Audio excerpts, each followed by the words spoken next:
Hello, in this video I am going to show you how you can convert this image in something like this. Alright, let's start.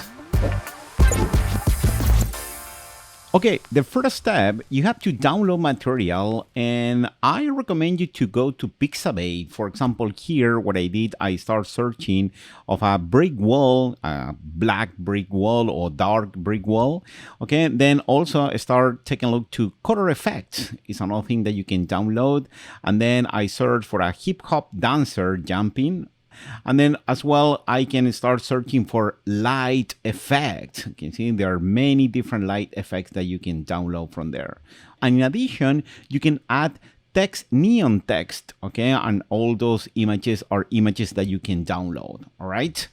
And you can take inspiration from different images, but the idea, the final result is going to be something like this. You can see the brick wall, the light effect with the colors, the text on the top. You can see, all right, let's start the first time with Photoshop. And from here, I'm gonna go to the file menu and I am going to create a new file. Here on the new dialog box, and if I go here to print, you can see here inches on the right, 8.5 by 11. Okay, that is a letter page. It's not bad. Resolution 300 pixels per every single inch. Yes, that is okay. And then I am going to click just create. And here we have a letter page in this part. Then I have to start placing the different images. The first one that I'm going to place is going to be the background.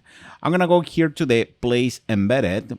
And here what I have to do, if you see this dialog box, I have to click here on your computer and you're going to place, and I have here the brick wall and I am going to place there. Photoshop automatically is going to place and resize the image to the width of your Canva or the width of your page. What I'm going to do here, I am going to stretch here to the top, okay, and also to the bottom. Here on the top part, you can see it increased the size of the original on 43%. You can see 143%. And that is not a big deal. I'm forcing a little bit the image, but this is going to be a background for an image with effect. It doesn't matter. I'm gonna click just the check. Then the other image that I'm going to place is going to be the background with colors. Let's go again to the file. I'm going to select place embedded.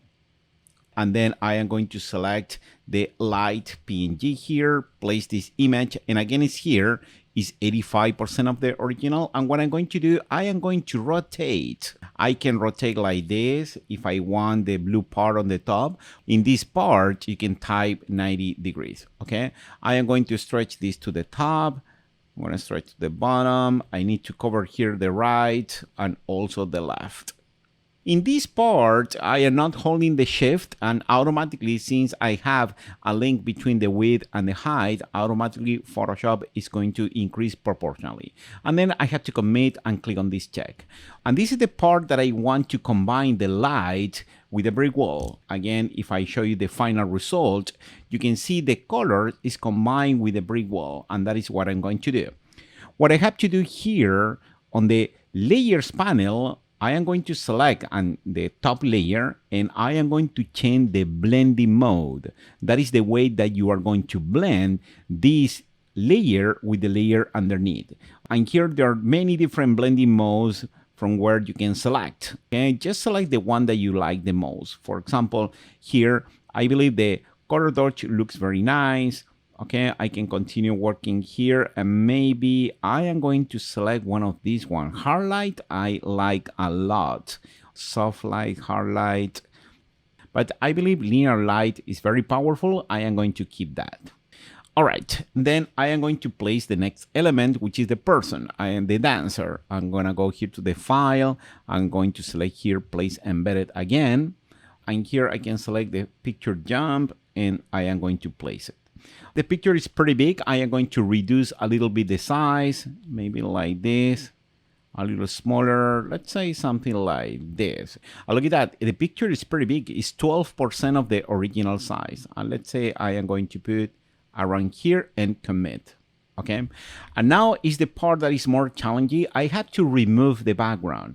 And there are many different ways to do this.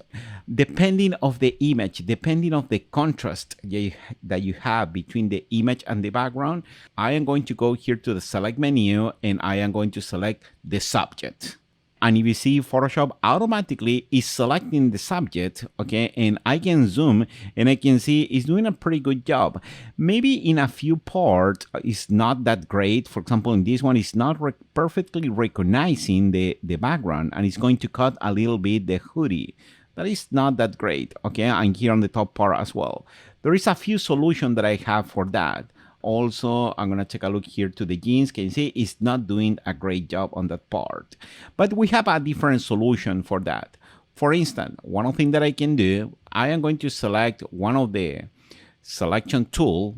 I can go here to the select and mask. Also, I can go here to the select and I can select here select and mask. I am going to click there.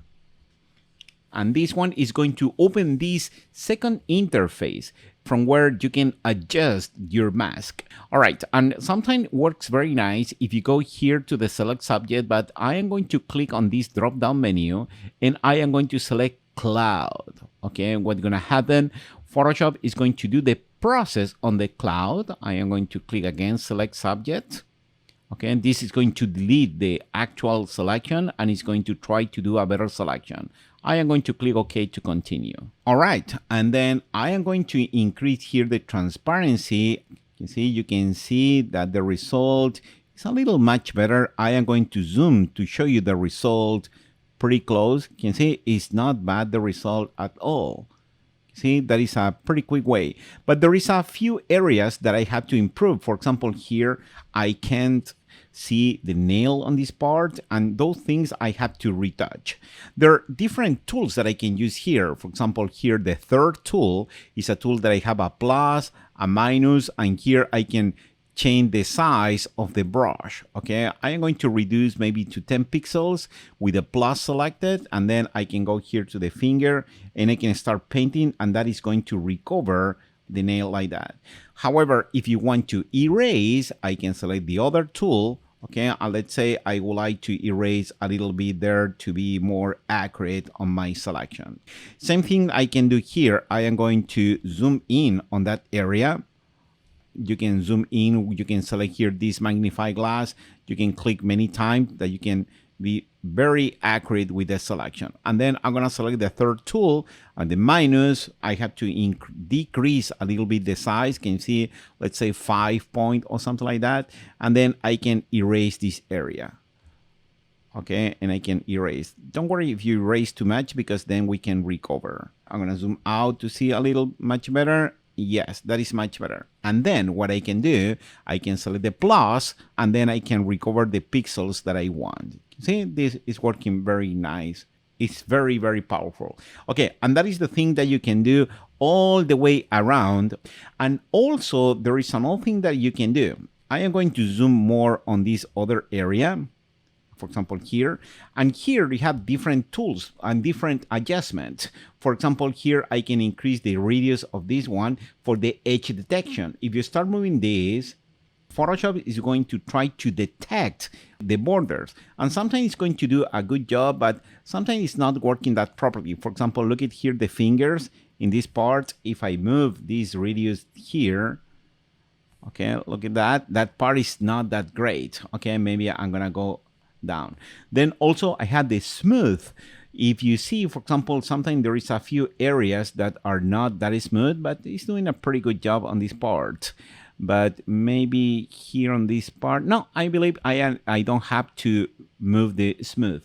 But if you see here, I have a little of black border or kind of dark gray. Okay, what I can do, I can select the shift edge and I can move a little to the left. Okay, and that is going to crop a few pixels. I'm going to move a little more, and yes, that is much better. I don't see that, but I have to be careful because maybe in a few areas it's not that good. I'm gonna go here to this area of the fingers again. Okay, here I believe I need a little bit smooth. If I increase a little the smooth, that is much better. But the only problem with the smooth sometimes affect this area that you have fur. In that case, I can use the second tool Okay, and with the second tool, I can click and drag here on the fur, and Photoshop is going to try to create a better job. It's not that great, but sometimes I make decision that, you know what, I am going to select the minus, and then I am going to just remove all that area because it's just one part of the jeans, and I don't care if that part of the jeans is not going to be on the final result because still looks like jeans. Okay, perfect.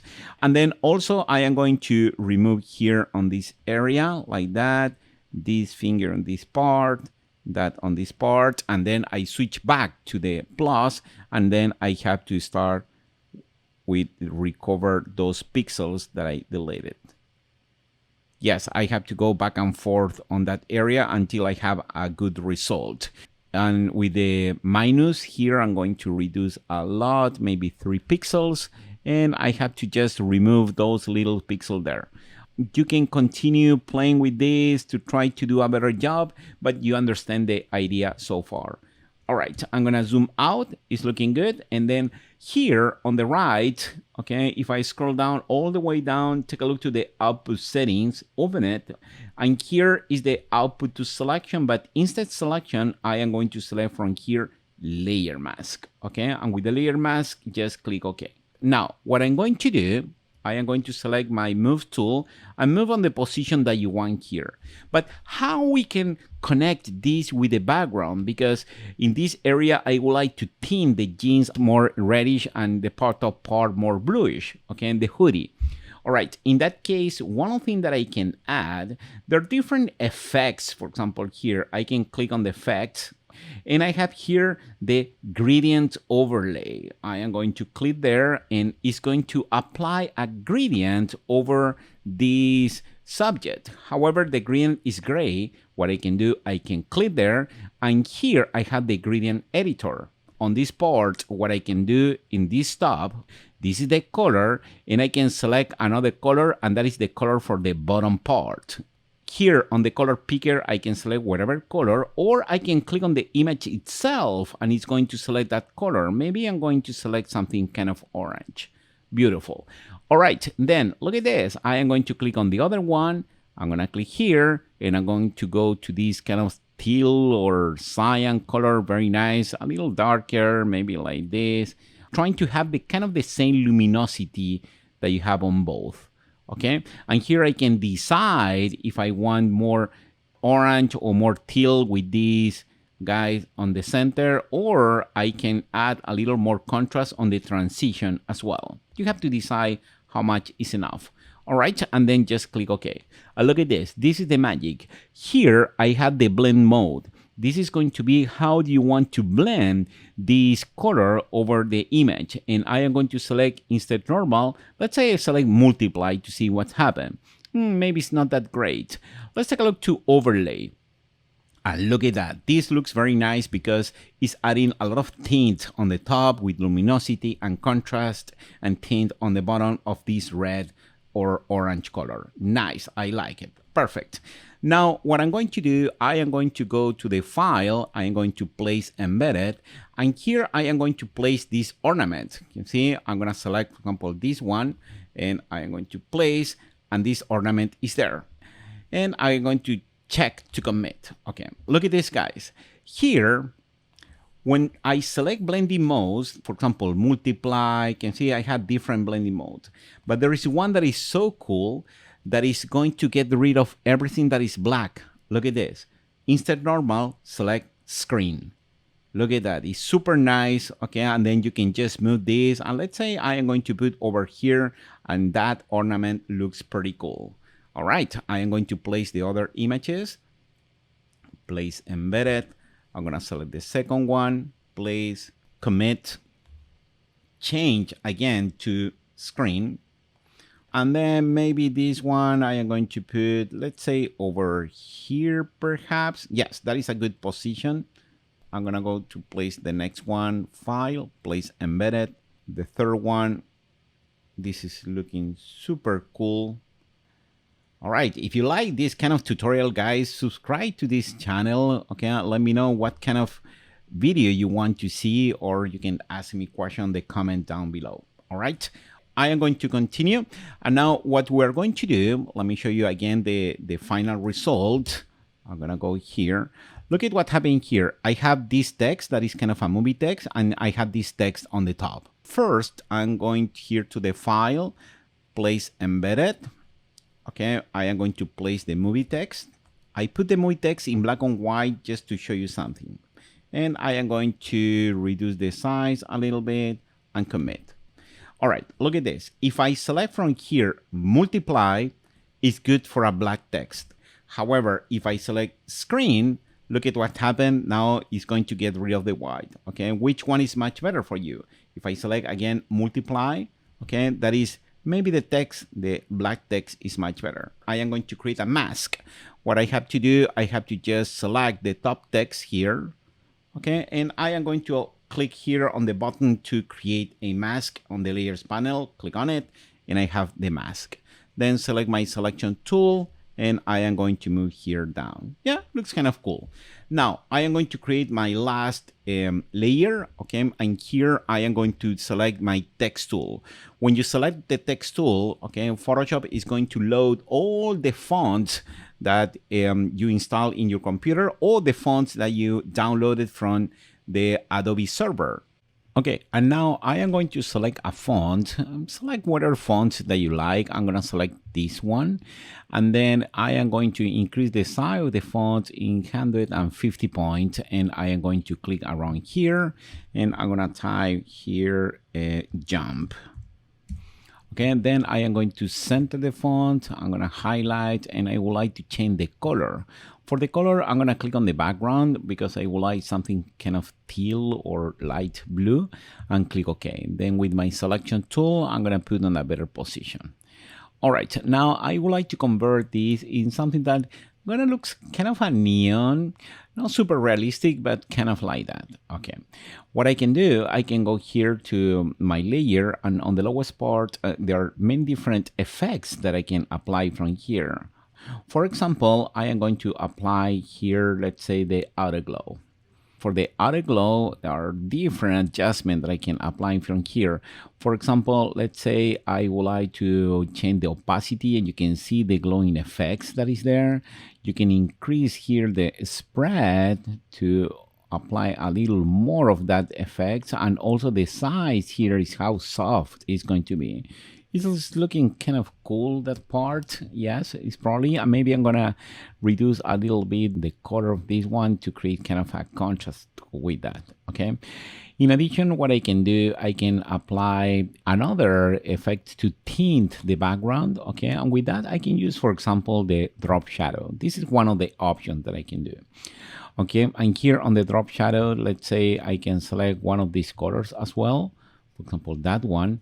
Okay, and here I have the opacity. I don't see too much the drop shadow, but I can increase the size here, okay, and also the distance, and you're going to start seeing the drop shadow. Let me remove the outer glow, and you're going to see from here.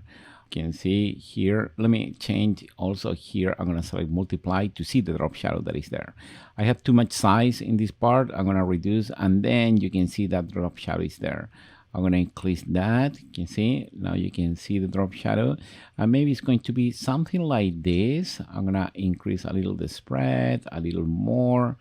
That is kind of what I'm looking for. Instead the multiply, I can select different blending modes. For example, look at that, the color burn, the lighten. I have many different blending modes that I can select from. Okay, and you can see how that is going to look like over the wall. And then I'm going to put the outer glow over. In addition, I am going to apply an inner glow. Here on the inner glow, that is going to be more for the word jump. I'm going to zoom a little bit to see much better that part. Okay, yes, it's kind of cool what I have there. Then here, instead on the edge, I'm going to put here center. I can increase the choke as well. You can see, you're going to see how far or how close to the border is this. Okay, maybe something like this. And then I can put the size in pixels, a little more, a little less. And here, don't think this, I have a kind of a graphic of the contour. Okay, and there are different ways you can just start playing around with all these graphics. Okay, and sometimes you have one better than the other one. Okay, and also you can edit the graphic. For example, I'm going to put this one here to have a white border around. All right, and then I'm gonna click OK. I kind of like the result that I have there. It's not super realistic, but it's kind of the idea. Looks way much better when you have a dark background. Okay, but the idea is to create something that looks kind of a neon or something like that. You see, that is the final result, guys. Please let me know if you like this video. Comment down below what kind of video you want to watch. I hope you like this one, and see you on the next one.